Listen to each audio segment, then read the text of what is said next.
धन धन सतगुरु तेरा ही आसरा। आप देख रहे हैं फेथ वर्सेस वर्डिक्ट। मैं डॉक्टर मोहित इंसा, परम पूजनीय संत डॉक्टर गुरमीत राम रहीम सिंह जी इंसा के अनुयायी, उनकी सोच व सच्चाई इस प्रोग्राम के माध्यम से आप सभी लोग जानते हैं, देखते व परखते हैं। तो आप सबका आज के इस लाइव डिस्कशन में बहुत बहुत स्वागत है जी। धन धन सतगुरु तेरा ही आसरा। सासंग जी, एक इशू है और कई लोगों ने सवाल पूछ लिया है, इसलिए इसको रखना पड़ा। और कई तरह के सवाल अलग अलग हैं और ये सवाल आपके मन में भी उथल पुथल मचा रहे होंगे और बहुत सारी चीज़ें अचानक से आपके सामने आ गई होंगी और बहुत सारी चीज़ों को लेकर आप सोचने पर विवश होंगे। तो इसलिए इस मसले को आपके सामने विस्तार से रख रहे हैं। तो ये मसला है प्रदीप कलेर से जुड़ा। और प्रदीप कलेर कौन है, क्या है, क्या करता था और उसने ऐसा क्या किया है कि अचानक से सब चीज़ें, बहुत सारे सवाल उठने लगे हैं। और क्योंकि आपके अनेकों सवालों का जवाब इसमें आपको मिलेगा एक प्रदीप कलेर के जरिए, और आगे क्या क्या होगा उसका भी आपको अंदाज़ा लग जाएगा। अब शुरुआत करें कि प्रदीप कलेर है कौन। कैथल के अंदर एक ढूंढवा गांव है। ढूंढवा गांव में एक परिवार है और उस परिवार के दो सदस्य हैं। एक का नाम है साधु राम और एक का नाम है चांदी राम। तो ये साधु राम और चांदी राम रिश्ते में चचेरे भाई हैं, जितनी मुझे जानकारी मिली है। चचेरे नहीं होंगे, कुनबे में होंगे, लेकिन जो जानकारी देने वाले ने बताया है कि ये चचेरे भाई हैं। अब ये दोनों भाई अपने आप में 45 मेंबर है और इन दोनों भाइयों में रेस लगी डेरे में आगे निकलने की। और चांदीराम जो हैं उनको शायद बहुत से लोग जानते होंगे। तो जो प्राकृतिक आपदा के टाइम पे या नाम चर्चाओं की टीम जो चलती थी वो चांदीराम जी के साथ चलती थी, और मैं भी एक दो बार उनके साथ गया हूँ प्राकृतिक आपदाओं वाले टीम में, जो राहत सामग्री जैसे जाती थी। तो चांदीराम जी की टीम उसमें ज़्यादा एक्टिव होती थी। साधु राम जी हैं, उनके बेटे का नाम है प्रदीप कुमार सीमर, ऐसा कुछ सरनेम है। वैसे वो कलेर नाम से जाने जाते हैं, डेरे में उन्हें प्रदीप कलेर के नाम से जाना गया। और प्रदीप कलेर शासत नाम जी बॉयज स्कूल या कॉलेज में पढ़ा हुआ है और वहीं का सबसे बड़ी उम्र वाला स्टूडेंट माना गया है। हम जब हमारी मीटिंग होती थी तो सबसे बड़ी उम्र का सदस्य प्रदीप कलेर था। एक्स स्टूडेंट्स में जो भी पुराने स्टूडेंट्स पिताजी से मिलने आते थे। प्रदीप कलेर के बारे में जानो उससे पहले मैं आपको कुछ और बताता हूँ। 2007 में आपको ध्यान हो, एक विवाद शुरू हुआ जिसे डेरा सिख विवाद के नाम से जाना जाता है। तो प्रबंधकों ने एक डर बिठा दिया कुछ लोगों के बीच में कि पिताजी को कोई मारना चाहता है और हमें पिताजी की रक्षा करनी है, ये बिठा दिया। उस रक्षा करने के नाम पे जो 18-20 साल या 22 साल के बच्चे थे, खिलाड़ी थे स्कूलों के, तो ऐसे में से कुछ बच्चों को छांट लिया जो थोड़े शरीर से मजबूत थे या जुनूनी थे या सिरफिरे थे। ऐसे लड़कों को छांट लिया जो अच्छे स्टेमिना वाले थे, जिगरे वाले थे। जिगर जल्दी डरने वाले नहीं थे। तो ऐसे लड़कों की एक टीम बनी। इस टीम को कह दिया भी ये हजूर पिताजी के ऊपर आने वाले हमले को झेलेगी, रक्षा करेगी हजूर पिताजी की। अब किस सोच के साथ ये बनी थी मैं नहीं कह सकता, लेकिन एक टीम बनाई गई। वो टीम अपने स्तर पे हर खतरे की जांच करती थी, सब कुछ होता था। लेकिन इंटरेस्टिंग ये था कि वो इतने ज़्यादा निडर थे कि वो डेरे के प्रबंधकों से भी नहीं डरते थे। अब क्योंकि जांच करने के लिए आपको अलग अलग ग्रुपों में घुसना पड़ता है, देखना पड़ता है भी कौन क्या कर रहा है। वो हर ग्रुप में घुसते थे, देखते थे, जानकारी निकालते थे और लाके दे देते थे।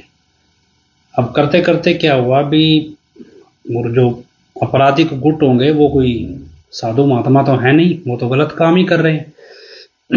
तो डेरे के प्रबंधकों को लगा भी यार आपराधिक गुटों से तो हमारी दोस्ती हो सकती है और इनसे दोस्ती करके तो हम पैसा कमा सकते हैं बड़ा।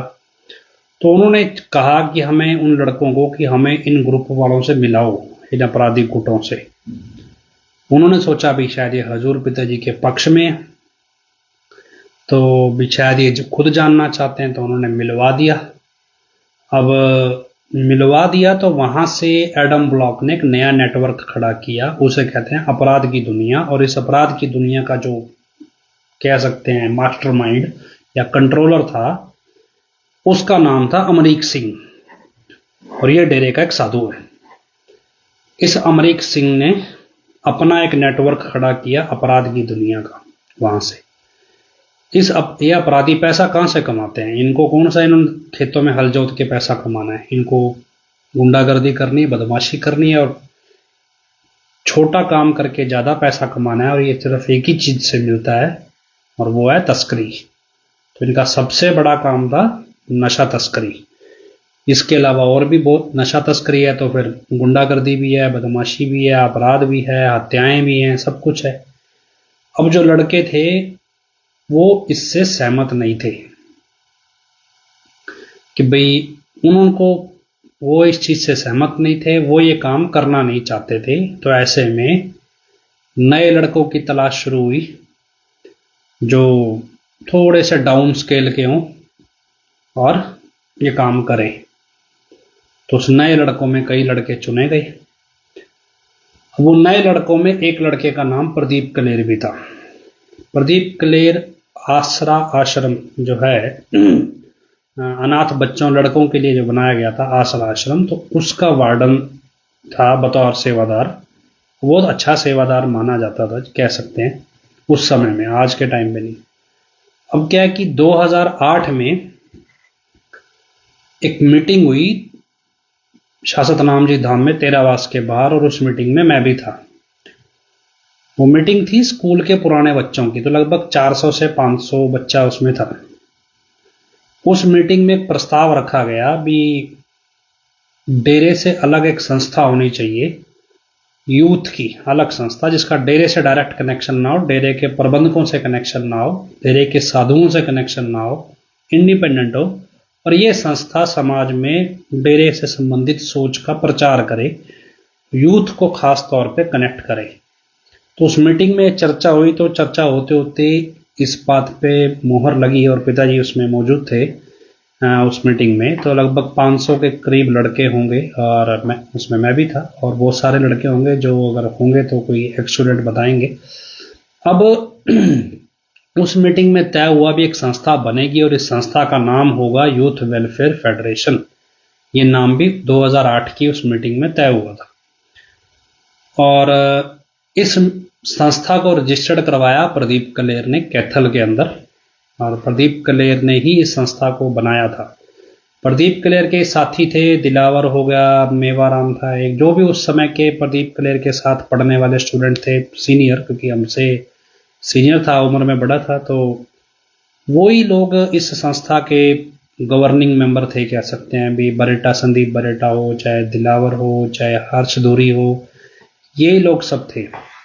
अब ये संस्था बनी और इस संस्था ने अपना प्रचार शुरू किया। तो इसी संस्था के देखा देखी महिला विंग बना, और इस महिला विंग का नाम यूथ वीरांगनाएं बाद में पड़ा। पहले यूथ वेलफेयर फेडरेशन का ही महिला विंग था, बाद में यूथ वीरांगना एक अलग से संस्था बन गई।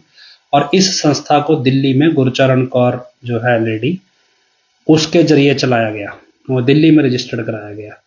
यूथ वीरांगना जो थी वो सबसे पहले बहन चरणप्रीत कौर, जो बड़ी साहिबजादी बहन है हजूर पिताजी की बेटी, उनके नेतृत्व में चलाया गया था।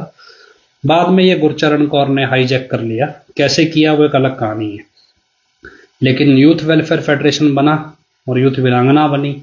इसके बाद धीरे धीरे 2007-8 में आपको मालूम हो एक दात प्रोग्राम चला था 2000, और उसके बाद रूबरू नाइट आई, एक अनमोल धरोहर वाला कार्यक्रम भी हुआ। तो 2008 से लेके ये बनना शुरू हुआ, इन्होंने रैलियां की, प्रचार किया। तो ये करते करते यूथ वेलफेयर फेडरेशन के लाखों सदस्य जो संगत में 40 साल से कम की उम्र के थे, वो नौजवान समिति से यूथ वेलफेयर फेडरेशन समिति में कन्वर्ट हो गए। और पहले नौजवान समिति गिनी जाती थी, बाद में यूथ वेलफेयर फेडरेशन के मेंबर हो गए। तो फिर यूथ वेलफेयर फेडरेशन के हर स्टेट के अलग अलग 45 मेंबर भाई भी चुने गए और यूथ वीरांगना में यूथ की बहनें भी चुनी गई। तो 2010 में डेरा प्रबंधकों के ऊपर एक गाज गिरने लगी और ये गाज थी फकीर चंद हत्याकांड की।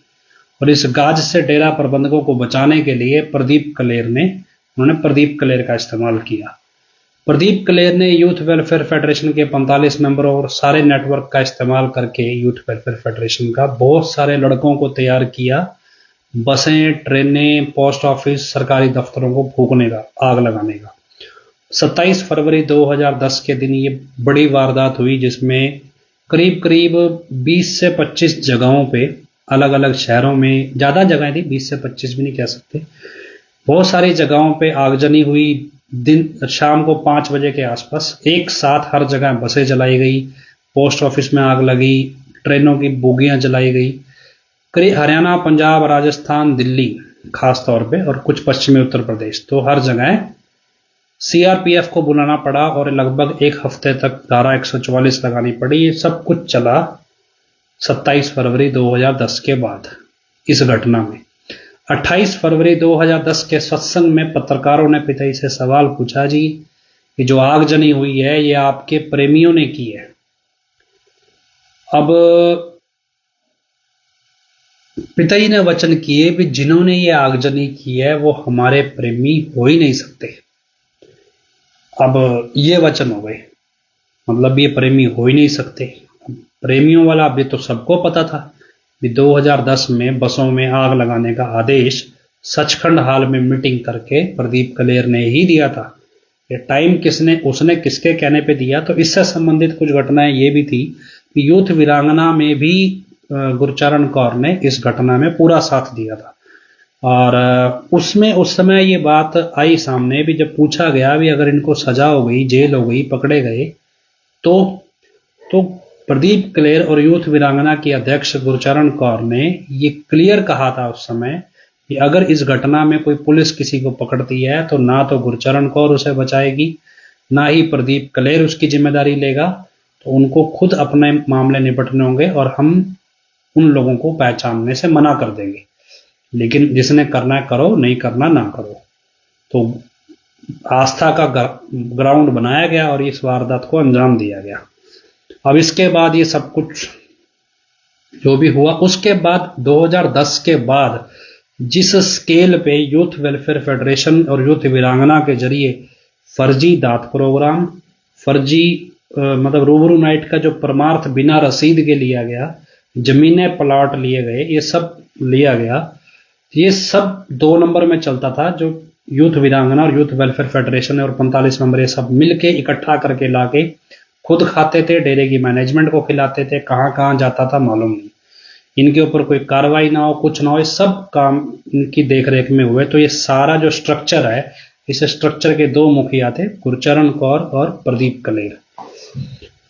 2014 में सरकार बदल गई सेंटर में और 14 में ही हरियाणा की सरकार में बीजेपी पहली बार आ गई। तो यूथ वेलफेयर फेडरेशन का यह अध्यक्ष प्रदीप कलेर राजनीतिक तौर पे बहुत बड़े चेहरे के तौर पे उभरा, मतलब डेरा की तरफ से।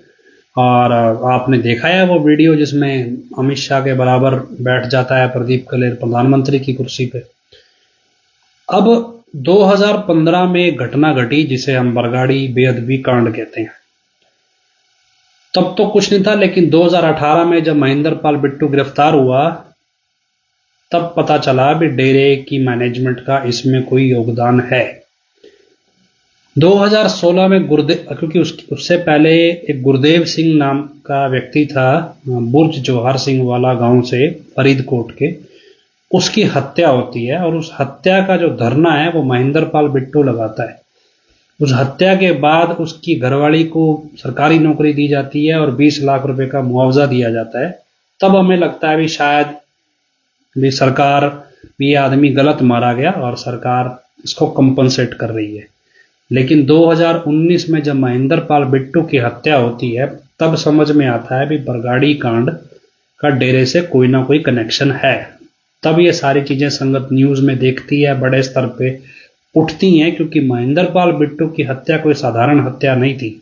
ये गुरदेव सिंह की हत्या तो दुकान पे हुई थी, लेकिन महेंद्र पाल बिट्टू की हत्या नाभा जेल में हुई थी।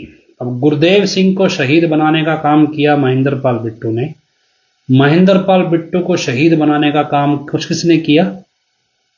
ये हरचरण सिंह बराड़, महाशा, जगजीत सिंह, इन्होंने। उसके बाद हत्या होती है मनोहर लाल अरोड़ा की, जिसका बेटा जिम्मी यूथ वेलफेयर फेडरेशन का ही पंजाब का 45 मेंबर, वो भी इस वारदात में, हाँ मतलब बेअदबी वाली वारदात में शामिल है। अब ये सब कुछ मतलब हुआ, तब ये बताया गया कि मनोहर लाल अरोड़ा भी शहीद है और महेंद्र पाल बिट्टू भी शहीद है। सीबीआई ने बकायदा इनको क्लीन चिट दे दी, जांच करके भी इनका इस बेअदबी कांड में कोई रोल नहीं है, सब कुछ क्लीन हो गया। लेकिन अब जब प्रदीप कलेर को पुलिस ने गिरफ्तार किया तो इसने अदालत के सामने, कोर्ट के सामने, पुलिस के सामने नहीं, कोर्ट के सामने ये कबूल लिया कि बरगाड़ी बेअदबी कांड की साजिश जो है वो डेरा में रची गई थी। अब उसने इतना तो कबूल लिया, पूरा बयान क्या दिया है ये हमें जानकारी नहीं है। जब ये कबूल लिया तो 2015 में जब ये घटना घटी थी, इसकी बेअदबी कांड की पहली घटना जब घटी थी, तो उसके बाद हजूर पिताई ने ट्वीट लिखा था। ट्वीट क्या, हमारी भाषा में समझे तो वचन लिखे थे, और वचन में लिखा था भी जिसने भी ये किया है वो लोग घोर पापी हैं। उस समय तो किसी को नहीं पता था भी ये डेरे का नाम आएगा। पिताजी ने उन लोगों को घोर पापी की संज्ञा दे दी भी ये घोर पापी है। अब 2010 में जिस प्रदीप कलेर ने बसों में आगजनी करवा के ये वचन हो गए भी ये हमारे प्रेमी नहीं हो सकते, उसी प्रदीप कलेर ने आज कबूल लिया 2015 में हुई बरगाड़ी बेअदबी में उसका भी योगदान है और वो इसके लिए सरकारी गवाह बन गया है। और अब हजूर पिताजी के वचन के अनुसार वो ना तो प्रेमी है और ना ही महापापी की कैटेगरी, मतलब प्रेमी तो है नहीं और महापापी और है, मतलब प्रेमी भी नहीं है और महापापी है। अब ये तो पिताजी ने वचन किया, हमने तो किए नहीं। तो अब अभी तक तो डेरे की मैनेजमेंट ने कहा नहीं कि प्रदीप कलेर से हमारा कोई कनेक्शन नहीं है, प्रदीप कलेर हमारे डेरे का प्रेमी नहीं है, जबकि पिताजी ने ही कहा था 2010 में भी हमारे डेरे के प्रेमी नहीं है। पिताजी ने बोला था ये महापापी हैं, तो वो तो मान गया। अब क्यों नहीं धरना लगा के, जब मनोहर लाल अरोड़ा की हत्या हुई थी तब गुरचरण कौर बोलती थी कि जो जिम्मी है उसका पूरे भाषण का वीडियो पड़ा है मेरे पास, भी जिम्मी को पीट पीट के जबरदस्ती ये कहलवाया गया भी उसने बेअदबी की है। अब अगर प्रदीप कलेर बोल रहा है भी सब कुछ डेरे में प्लान हुआ, तो फिर गुरचरण कौर क्या बोल रही थी? क्या वो झूठ था? अगर वो झूठ नहीं था तो फिर अभी तक एडम ब्लॉक ये क्यों नहीं बोलता है कि प्रदीप कलेर झूठ बोल रहा है? थोड़े दिन पहले हमारे यहाँ एक रेड पड़ी है पुलिस की प्रदीप कलेर के बयान के अनुसार, क्या हुआ है पता नहीं, पर सुनने में आया रेड पड़ी है। मतलब अब आपको यह समझ में आया कि जिस यूथ वेलफेयर फेडरेशन के 45 मेंबर 2010 से करोड़ों अरबों रुपया 2014-24 तक आ गया है, आपसे लूटते आ रहे हैं लगातार, उनका मेन प्रबंधक ना तो डेरा प्रेमी है पिताजी के हिसाब से और महापापी भी है, तो फिर उसके बनाई हुई ये सारी व्यवस्था ईमानदार कैसे है? उसकी बनाई ये सारी व्यवस्था सही कैसे है? मतलब एक नॉन प्रेमी और महापापी आदमी एक पूरा नेटवर्क बना रहा है, तो वो नेटवर्क सही कैसे है, ईमानदार कैसे है?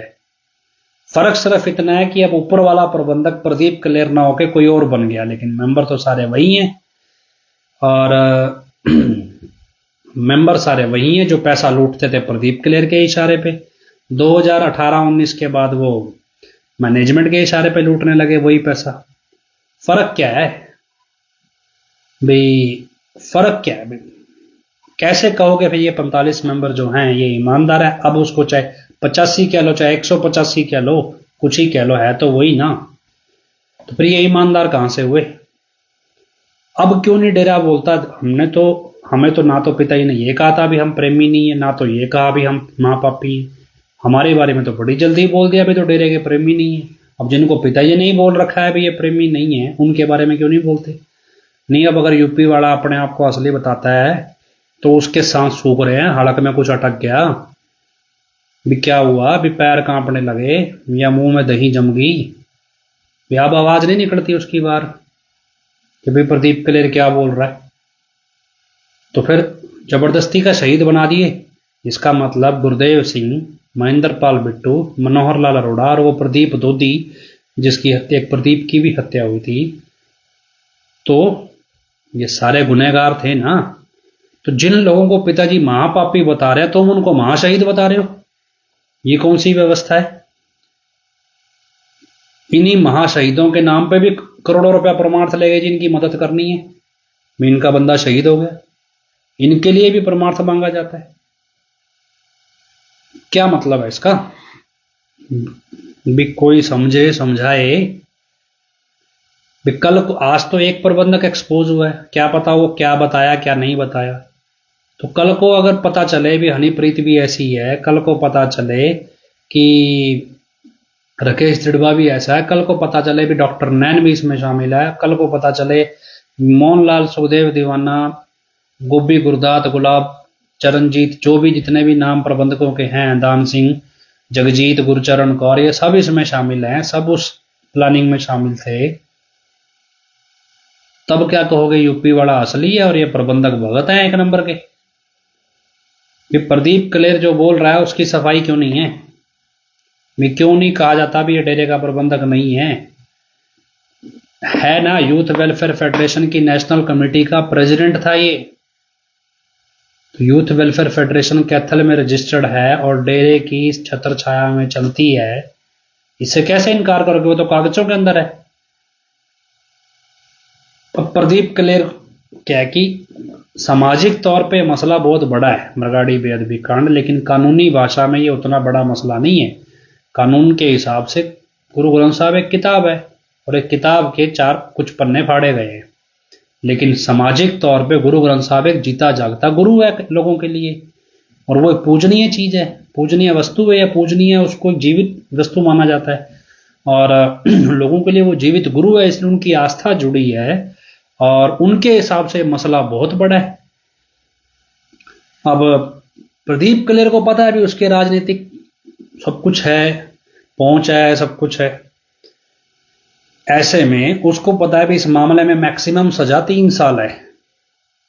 वादा माफी गोवा बनने के बाद वो 1 साल या 1.5 साल रह जाएगी और जिस दिन से उसने ये गवाही दी है उस दिन से उसकी सजा गिनती शुरू हो गई है। उसको तो सजा हो गई गवाही देते ही, वो अब ट्रायल में नहीं आएगा, वो तो बाकी जिनका बारे में बताएगा उनका ट्रायल होगा। अब ये स्थिति है उसकी, प्रदीप कलेर की। अब आगे चलो, दूसरा व्यक्ति कौन है इसमें? संदीप बरेटा। आपको पता है कौन है संदीप बरेटा? सन 2004 में डेरा सच्चा सौदा एक ट्रस्ट के रूप में बना था, उससे पहले एक सोसाइटी के रूप में था। उस ट्रस्ट का जो सबसे मेन ट्रस्टी है, उस ट्रस्टी का नाम ओम प्रकाश बरेटा है और ओम प्रकाश बरेटा का ही बेटा जो है वो संदीप बरेटा है। मगर संदीप बरेटा को कैसे कहोगे भी ये डेरे का मेन आदमी नहीं है, यूथ वेलफेयर फेडरेशन का मुख्य सदस्य नहीं है? अगर कल को ये पकड़ा जाता है, डेरे के ट्रस्ट का मुख्य ट्रस्टी 2004 से जो है, अब बदल दिए इन्होंने, उसका लड़का जिसने डेरे की सारी जमीनों का लेन देन हिसाब, हर जगह जमीनों के अंदर उसके साइन है, जहां जहां प्रॉपर्टी खरीदी गई, प्रॉपर्टी ट्रस्ट में दी गई, हर जगह गवाह के तौर पे, ट्रस्टी के तौर पे ओम प्रकाश बरेटा के साइन है कागजों में। तो कैसे मुकर जाओगे भी संदीप बरेटा डेरे का मुख्य आदमी नहीं है? तीसरा, हर्ष धुरी। हर्ष धुरी कौन है? हर्ष धुरी प्रधानमंत्री कार्यालय के एक अधिकारी का जवाई है। अब वो अधिकारी रिटायर हो गया है। उस अधिकारी का नाम है स्वतंत्र चावला। उस अधिकारी का एक बेटा सरकारी कंपनी में बड़ी पोस्ट पे है, जो मेरे साथ ही पढ़ा है, और दूसरा बेटा भारतीय सेना में एक बड़ा अधिकारी है। अब हर्ष धुरी उसका जमाई है। तो सरकार हर्ष धूरी को भी बचाएगी, एडम ब्लॉक संदीप बरेटा को भी बचाएगा, और पॉलिटिकल कनेक्शन बनाने वाले सबसे ज्यादा प्रदीप कलेर को भी बचाने का पूरा इंतजाम है। कौन बचा रहा है इन्हें? कौन बचा रहा है इन्हें? मैनेजमेंट, सरकार। 7 साल तक किसने खिलाई रोटी? डेरे प्रदीप कलेर की वाइफ और उसकी बेटी ने हाई कोर्ट से सुरक्षा मांग ली और उसे 3 गनमैन मिल भी गए।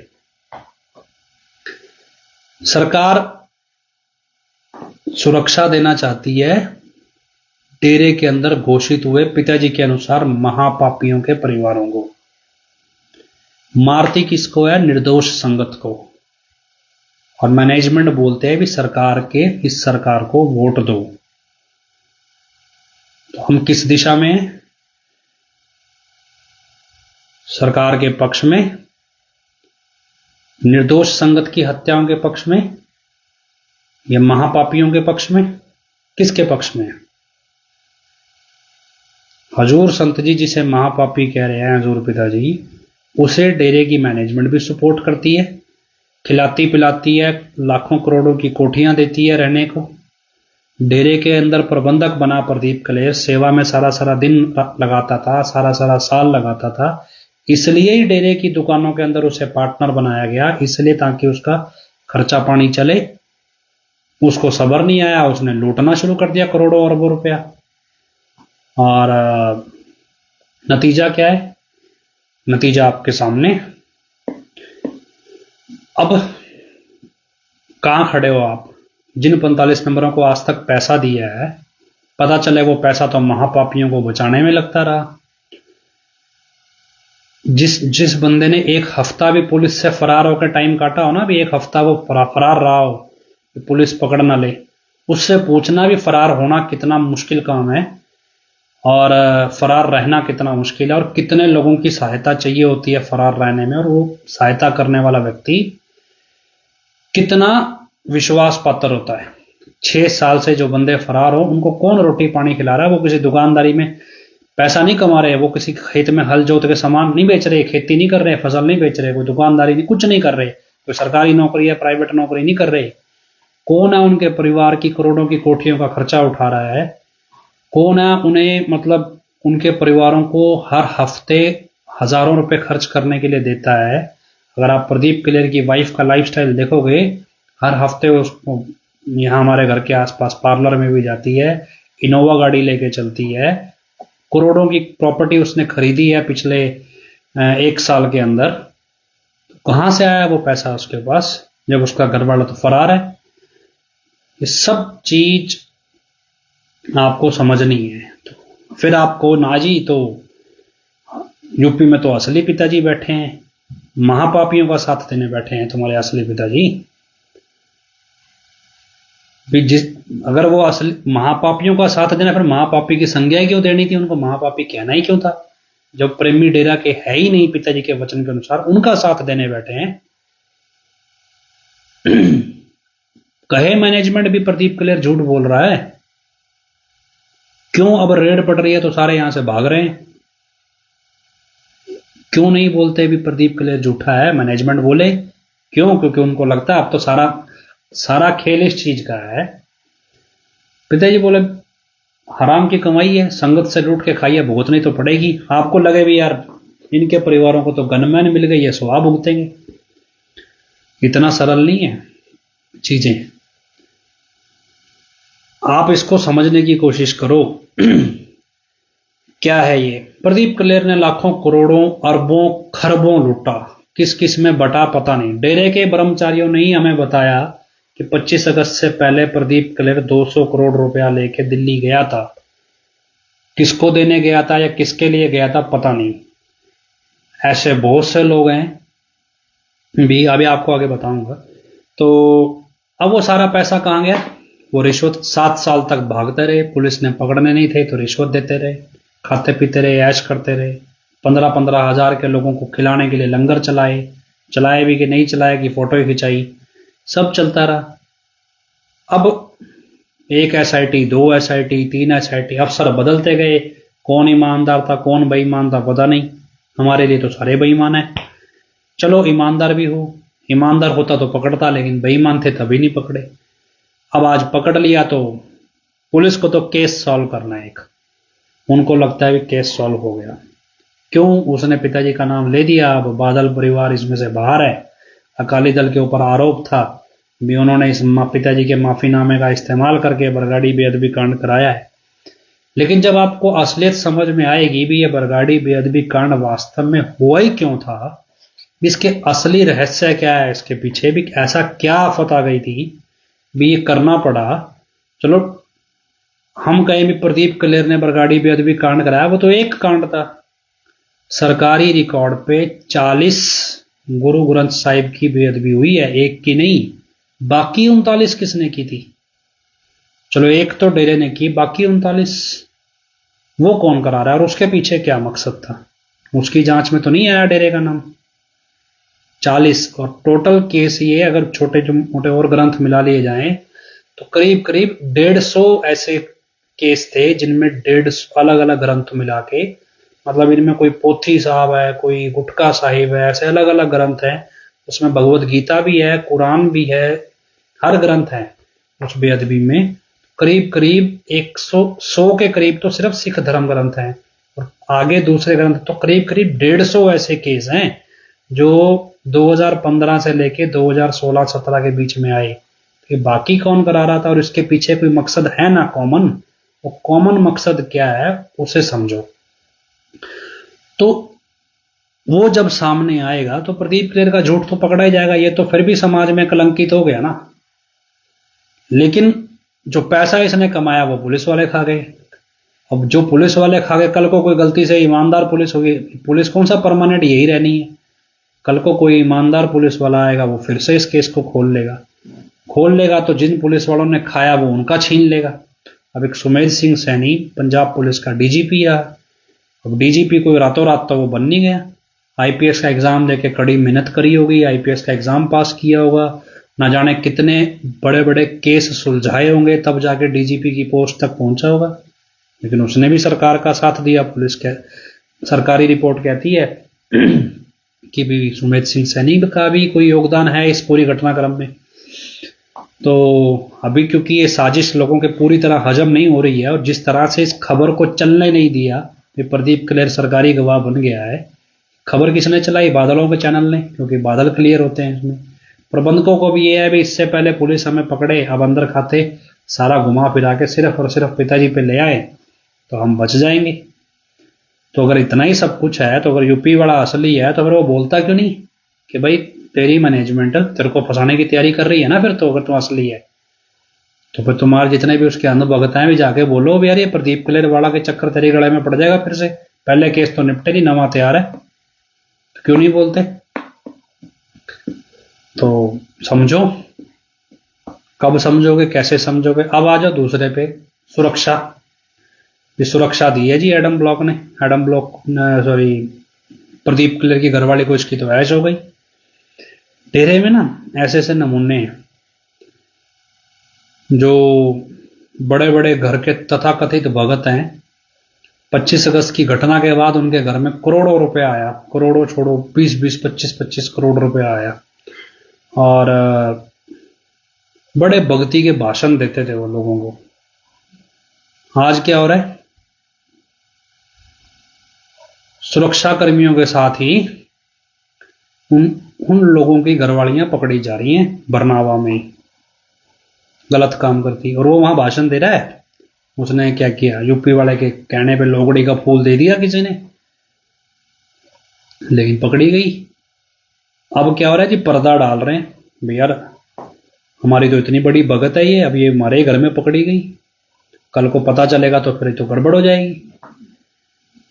एक 45 मेंबर था, उसकी बेटी अपनी मौसी के यहां जाती थी मिलने जुलने, मौसी का घरवाला पसंद आ गया तो अपने मौसा के साथ ही भाग गई। एक 45 मेंबर था, बड़ा तकड़ा राजनीतिक विंग वाला, सेवा के नाम पे एक ड्राइवर डेरे की गाड़ी में उसे चंडीगढ़ छोड़ने जाता था सिरसा से। एक दिन उस ड्राइवर के साथ ही भाग गई उसकी लड़की। ऐसे पॉलिटिशियन भी हैं, लेडीज पॉलिटिशियन बड़ी बड़ी उम्र की, जिनके अपने ही सुरक्षा कर्मियों के साथ अवैध संबंधों के चर्चे हैं। अब सुरक्षा ले ली किससे? सुरक्षा लिया कि खतरा मोल लिया है?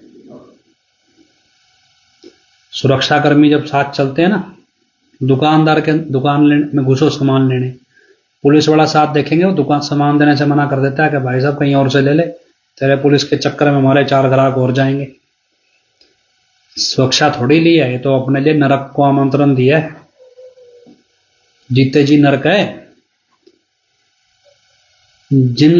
जो लोग अपने बहन बेटियों को राक्षसों से बचाएं, वो खुद ही पराये मर्दों को अपने घर में इनवाइट कर लें तो क्या चाहिए? सुरक्षा कर्मी कोई आम व्यक्ति नहीं होता। हजूर पिताजी को सुरक्षा दी गई तो सुरक्षा कर्मियों को लोग अपने सगे बच्चों से ज्यादा पालते हैं।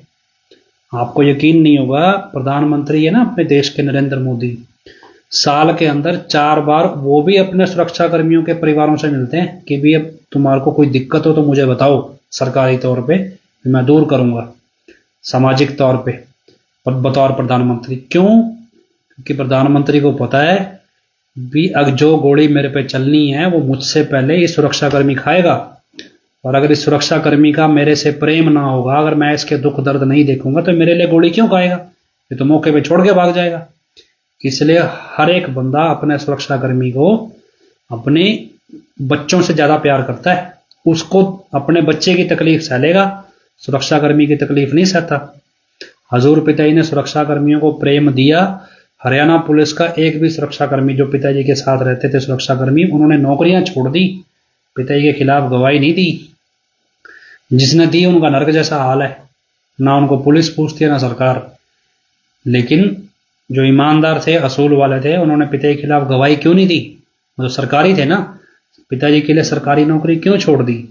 पिताजी ने उनके लिए किया तभी छोड़ी ना, तभी उन्होंने पिताजी के खिलाफ जाना मंजूर नहीं ना किया, जबकि वो सत्संगी भी नहीं थे। फिर भी सुरक्षाकर्मी को अपने बच्चों की तरह पाला जाता है। आप इंदिरा गांधी के जो सुरक्षाकर्मी थे, परम पिताजी ने बकायदा साधु भेजा था डेरे का एक सत ब्रह्मचारी इंदिरा गांधी को बताने के लिए कि भाई तेरे सुरक्षाकर्मी सही नहीं है, भाई इसको हटा दे। वो कहती ना जी मेरे बच्चों जैसे हैं तो मैं नहीं हटाती। और बाद में उसी ने उन्हीं सुरक्षाकर्मियों ने हत्या कर दी थी इंदिरा गांधी की। तो क्या है कि इन चीजों को समझो भी। आज आपके सामने एक प्रबंधक का चिट्ठा खुला है, खोला नहीं किसी ने, उसने खुद ने खोला है। और 2008 में चहीता बनने के चक्कर में अमरीक सिंह के गैंग का हिस्सा बना प्रदीप कलेर 2010 में बड़े स्तर पे आगजनी का कांड कराता है। और एक क्या खतरा था डेरे को श्री गुरु ग्रंथ साहब से? ऐसा क्या बिगाड़ा था श्री गुरु ग्रंथ साहब ने डेरे का? डेरे के ग्रंथों की आदि वाणी श्री गुरु ग्रंथ साहब के श्लोकों पर ही आधारित है, उस गुरुवाणी पे ही। आप बंदे से रब ग्रंथ उठाओ, हर दूसरे पेज पे आपको गुरु ग्रंथ साहब के श्लोक ही लिखे मिलेंगे। डेरे का जो मेन ग्रंथ है ना बंदे से रब, हर दूसरे पेज पे गुरु ग्रंथ साहब के श्लोक ही लिखे हैं। तो दुश्मनी क्या थी भी इस ग्रंथ से? ऐसी क्या नाराजगी थी? अगर तुम्हारे को दिक्कत थी बंदे से तो बंदा बताते कौन है। किसी बंदे ने अगर मान लो वाकई में अपमान किया था पिताजी के स्वरूप का या लॉकेट का, तो बंदा पकड़ना था। पुलिस में केस दर्ज क्यों नहीं कराया? उस बंदे को तो कुछ नहीं कहा, उस बंदे के खिलाफ तो कोई प्लानिंग नहीं। इसका मतलब क्या है? ये गुरु ग्रंथ साहब की प्लानिंग असल में किसी और के फायदे के लिए है। और जब आपको पता चलेगी असलियत, पुलिस का क्या है जी? पुलिस में तो ईमानदार आएगा तो उसको कितनों से लड़ना है वो देखो। बेईमान है वो खाया जाएगा, आगे टरकाता जाएगा। हल नहीं होना इस केस का, ये राजनीतिक मसला है। अगर ये हल हो गया तो फिर खालिस्तान का मुद्दा कहां जाएगा? खालिस्तान की डिमांड ही इसीलिए है कि धर्म से संबंधित मुद्दे हल नहीं होते। और अगर धर्म से संबंधित मसला हल हो जाएगा तो फिर खालिस्तान खत्म हो जाएगा। खालिस्तान खत्म हो जाएगा तो पॉलिटिकल फंडिंग खत्म हो जाएगी। पॉलिटिकल फंडिंग खत्म हो जाएगी, गैंगस्टर खत्म हो जाएंगे, तो फिर नेता कैसे बचेंगे, नेता कैसे अपना वर्चस्व बनाएंगे? ये मसला खत्म नहीं होना, ये तो चलता ही रहेगा। लेकिन समझ लो, समझ में आता हो डेरा के प्रबंधक क्या चीज है, कैसे वो आपके साथ खेलते आ रहे हैं और कैसे अब खेला जा रहा है। अगर हो थोड़ा बहुत वैसे, तो जो बंदा ही तुम्हारे लिए तो असली है ना, बब्बल शेर है जी, बब्बर शेर बड़ा जट ने है 10 दिन की परोल बगा के मारी, जट ऐ करदा है, जट ऊ करदा है। भाई साहब, एक तो बंदा नकली है, दूसरा वो जट भी नहीं हो सकता, क्योंकि अगर आप जाटों की कैटेगरी देखो ना, उनको सब कुछ मंजूर है, लेकिन इन्हें इस तरह मंजूर नहीं है। बाकी हाँ, ये दोपहरिए हों प्रदीप क्लियर जैसे तो अलग मसला है, पर लेकिन ओरिजिनल होगा तो वो दबता नहीं है। और ये तो बिल्ली है, जाट थोड़ी है जो औरत के पल्लू में छुपा बैठा है, बात ही नहीं करता, इतना डरपोक है। मोबाइल नहीं लाना, रिकॉर्डिंग नहीं करनी, मतलब बेवकूफ हो गए यार। हम अपने नाम चर्चा में बैठ के मोबाइल चला रहे हैं, मतलब बरनावा में नेटवर्क जाम हो रहा है इसका हमारे मोबाइल से। तब क्या होगा था जब सारे मोबाइल लेकर आओ जी, यूट्यूब सबने एक साथ चलाना है, कोई ऐसे लगना चाहिए अभी 25,000 बंदा एक साथ देख रहा है, 60,000 बंदा एक साथ देख रहा है, सारे मोबाइल ले आओ, तब तो नहीं बरनावा में नेटवर्क जाम हुआ। भी कौन सा गधा है भी, मान लो सिरसा में कोई मोबाइल चला रहा है नाम चर्चा में बैठ के, तो चला बरनावा में नेटवर्क कैसे जाम हो जाएगा? हर बंदे का नेटवर्क अलग है, नाम चर्चा खत्म होने के बाद वो नेटवर्क, मतलब तब भी तो मोबाइल चलता है। नाम चर्चा घर के अंदर ही बैठने से जाम होता है, बाहर खड़े होकर नहीं जाम होता। मतलब अजीब है। सरकार ने इंटरनेट बंद कर रखा तब भी जाम नहीं हुआ उसका, तो इंटरनेट जब सरकार ने सिरसा में इंटरनेट बंद कर रखा था, तब तो उसका प्रोग्राम तो तब भी चल रहा था, तब तो नहीं जाम हुआ बरनावा में। तो क्या है कि बस पेल रहे हैं जी, पता सता है नहीं कुछ, कि भाई जो बेवकूफ आए भाई, जब ये हो जाता है साइंस में, ये हो जाता है, फिर ये आके बोलेगा जी साइंस तो जी कुछ नहीं है, हमारे धर्म महाविज्ञान है, ओम में से सब कुछ निकला है भी, ऐसे ऐसे हमारे देव महादेव हैं, ये है वो है, उसमें से साइंस बनी है। ये तो साइंस तो कल बनी है, वहां तो लाखों साल पुराने वेद हैं भी, अब निकाल ले अपने वेद में से इंटरनेट का नेटवर्क कैसे बढ़ाना होता है, फिर उसके लिए मोबाइल क्यों बंद कराना है? अजीब है।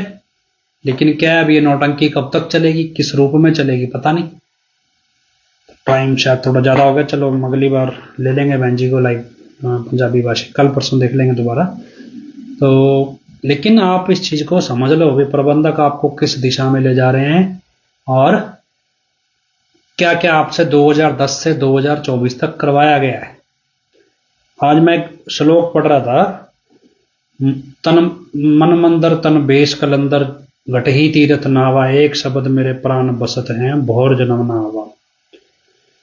पिताजी कहें जी भी मन मंदिर तन बेश, भी भगवान का अपने हाथों से तैयार किया हुआ मंदिर कोई है तो वो ये शरीर है। इस शरीर में रूपी मंदिर में भगवान के बैठने का स्थान तो है वो दिल है, और इस भगवान को जो देखने का रास्ता है, इस मंदिर का जो दरवाजा है, उसके लिए भी आपको यहाँ माथे के बीच में तीर्थ 10वें द्वार से जाता है, और यहाँ इसको ज्ञान चक्षु बोलते हैं, इसके लिए सिमरन करना पड़ता है, यहां से वो रास्ता जाता है। और यूपी वाला बोल रहा है जी राम मंदिर में ही सब कुछ है, भी पिताजी बोल रहे हैं भी गुरबाणी के हिसाब से, तो यूपी वाले बोल रहे हैं भी राम मंदिर में भाई भगवान प्रकट हो गया काले पत्थर में। भाई जिसके लिए हुआ हो करने दो। जब हमारे को तो ये श्लोक सुनाया ना, मन मंदिर तन बेश कलंदर घटही तीर्थ नावा, भी अपने शरीर का यही तीर्थ है ना, हमारे शरीर में ही भगवान बैठा है, शरीर भगवान का बनाया मंदिर है, दिल में वो बैठा है, इसलिए किसी का दिल ना दुखाओ। सिंपल सा कॉन्सेप्ट है। उसको भाई साहब राम मंदिर में दिखाना है, फिर भी कहो ना जी यही असली है। भी वो गुरु ग्रंथ साहब गुरुवाणी जो है, जिसको पिताजी ने अपने वचनों में भी मतलब बताया सिखाया, उसको भी झूठ बोल रहा है कि ना जी राम मंदिर वाला बड़ा है, राम मंदिर में ही सब कुछ है, उसके वहां दिए फूक लो, सब कुछ कर लो। जिन चीजों से जो पिताजी मना करते थे वही वो कराता है, फिर भी वो असली है। तो शुक्र मनाओ, वहां बैठने वाला चप्पल लेके मारना शुरू करो, इसका तो मुंह टमाटर जैसा लाल कर दे मार मार के, तुम्हारा बनाए या गुल्लू जी। लेकिन क्या है कि चल रहा है। अब ऐसे ऐसे प्रचारक हैं, उनके कि जो जिनकी मतलब वो प्रचारक जो इसकी सत्यता की गारंटी दे रहे हैं, उनकी घरवालियां बरनावा में पकड़ी जा रही हैं। और वो हैं जो 25 अगस्त के बाद करोड़ों रुपया अपने घर में दबा के बैठे थे और बाद में फिर कोठियां बंगले बना गए। अब वो क्यों कहेंगे भी ये असली है, मतलब नकली है? उनको तो भैया करोड़ों मिल रहा है इस काम का। घरवालियां उनकी कहीं भाग रही हैं, उनको कोई मतलब नहीं, उनको चाहिए पैसा। अब जो बंदा पैसे के लिए अपने घरवाली को भी अय्याश बना देगा किसी दूसरे पराये मर्द के साथ, ऐसे व्यक्ति की बात पे भरोसा करें भी ये असली है, भी ये स्टैंडर्ड है हमारा? क्या पैरामीटर है भी ये असली है? हर एक आदमी के पास एक ही कहानी है जी, मेरे जीवन की कोई खास घटना है, सिर्फ पिताजी को पता हो सकती है, वो इस यूपी वाले को पता है। भी जब तुम्हारे जीवन की खास घटना है, जब वो पता ही किसी को नहीं, यूपी वाले को कैसे पता है? फिर को जी ना जी वो घटना हमारी और पिताजी के बीच में घटी है। कितने लोग ऐसे हैं भी जो ये जानते हो पिताजी के कभी अकेले उनसे मिले हो और कोई ना हो उनके आसपास? कोई ऐसा है? आज तक कोई ऐसा सत्संगी हो, बहुत रेयर, भी जिसके आसपास, जब पिताजी के आसपास कोई ना हो और तब वो पिताजी से मिला हो? कोई ना कोई नमूना तो रहता ही है। चाहे और कोई धर्म सिंह, रतन सिंह, तिड़वा, राकेश, ये तो रहेंगे ही रहेंगे। पिताजी किसी के घर भी गए तो भी एक ब्रह्मचारी अंदर रहता है पिताजी के साथ। फिर कैसे कह दोगे भी तुम्हारी कोई बात मतलब प्राइवेट थी? फिर सबको एक ही कहानी बताई, सबके साथ एक ही घटना है। भाई 40 दिन का कोर्स है, ऋषिकेश की पहाड़ियों में तांत्रिक कराते हैं, वहां पे अंग्रेज आके भी सीखते हैं। नई जगह पता हम बता देते हैं कहां पे सिखाया जाता है। तुम भी पता कर लोगे भी कौन से जीवन की कौन सी घटना कैसी है। फिर उसको एक ही घटना क्यों पता होती है? तो सारी पता हो, अगर एक पता है तो। ये तो सारी पता है, जब ट्रैक्टर चलाने लगता है तब भूल जाता है, अरे 5 साल बाद चलाया ना जी, मेरे को पता नहीं ना अभी हल कैसे घूमते हैं, उल्टे हल चला रहा हूं। वो तो 7 साल से ट्रैक्टर चला रहे थे, फिर 5 साल में ट्रैक्टर चलाना भूल गया वो। फिर क्या जी, सेल्फी का स्टैंड पकड़ा रहे, 5 साल बाद मैंने सेल्फी वाली स्टिक पकड़ी है जी, मेरे को पकड़नी नहीं आ रही। खुद ही बोल रहा है वो, सेल्फी की स्टिक पकड़ना भूल गया, जो ट्रैक्टर चलाना भूल गया जो बचपन से चला रहे थे पिताजी। किसी बंदे, हर बंदे की जीवन की प्राइवेट घटना सारी याद है जी, मेरी तो याददाश्त है। फिर हमारे जीवन की बताना चल, क्यों हमारे जीवन की हमें पता है, हम तुम्हारे वीआईपीओ में नहीं ना आते। ये सारी घटनाएं वो वीआईपीओ को ही क्यों बता रहा है? आम संगत की बताए जो संगत के दिलों की जानते हैं। एक संगत का बंदा घर में कोई मन में बात लेके चला, डेरे पहुंचा, पूरी हो गई, वो बताना तो समझ में आए भी हाँ दिलों की जानता है। हम मतलब वो तो क्या कराएगी, मतलब कोई तुक नहीं है। अब आप कितनी बहस कर लो इसके ऊपर, कितना कुछ ही कर लो, लेकिन अब आप सोच लो, प्रबंधक महापापी, बनाए हुए जिम्मेवार प्रेमी है ही नहीं पिताजी के वचनों के अनुसार, और ये सारी टीम मिलके आपको बोल रही है भी ये बंदा असली है, जब ये खुद ही नकली है सारे के सारे पिताजी के अनुसार, तो फिर ये असली बंदा कहां से ले आए? फिर जो बंदा ये लेके आए वो इन्हीं के इशारों पे नाच रहा है, वो कहेंगे उठ उठ। अब एक बंदा हमने वहां प्लांट किया, मतलब खबरी था हमारा, वो पता हमारे को क्या बोल रहा है, वो इन्होंने एक्चुअली में रखा हुआ है किराए पे, वो सत्संगी नहीं है, इन्होंने खुद किराए पे रखा हुआ। वो कुदरती हमारा भी दोस्त निकला है।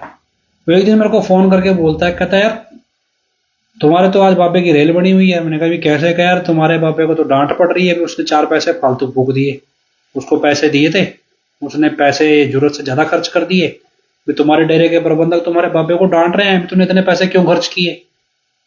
ये बात कौन बता रहा है? जो उसकी सुरक्षा में खड़ा है, प्राइवेट आदमी, जो प्रेमी है ही नहीं, जो किराए पे सिक्योरिटी गार्ड इन्होंने बुला रखे हैं। वो कुदरती हमारा दोस्त था। वो कहता यार तुम्हारे बाबे की तो रेल बनी है, ऐसा का चलती नहीं यार, हमने तो बड़ा सुना था तुम्हारे बाबे के बारे में। ये तो हाल है उसका बरनावा में, जहां का वो बैठ जा वहां बैठ को उठ जा। अब क्या हो रहा है भी, एक मैं आपको वीडियो क्लिप दिखाऊंगा, कहीं काफी सारी, हालांकि हमने बहुत सारी डाली भी हैं इसके नमूने। तो एक वीडियो क्लिप है, उसमें क्या हो रहा है, इसके आगे 2 स्क्रीन चल रही है। अब ये श्लोक पढ़ रहा है, कुछ पढ़ रहा है, और पढ़ते पढ़ते दूसरा मतलब क्या होता है, जैसे सामने देख रहा है ना टेलीप्रॉम्प्टर होता है,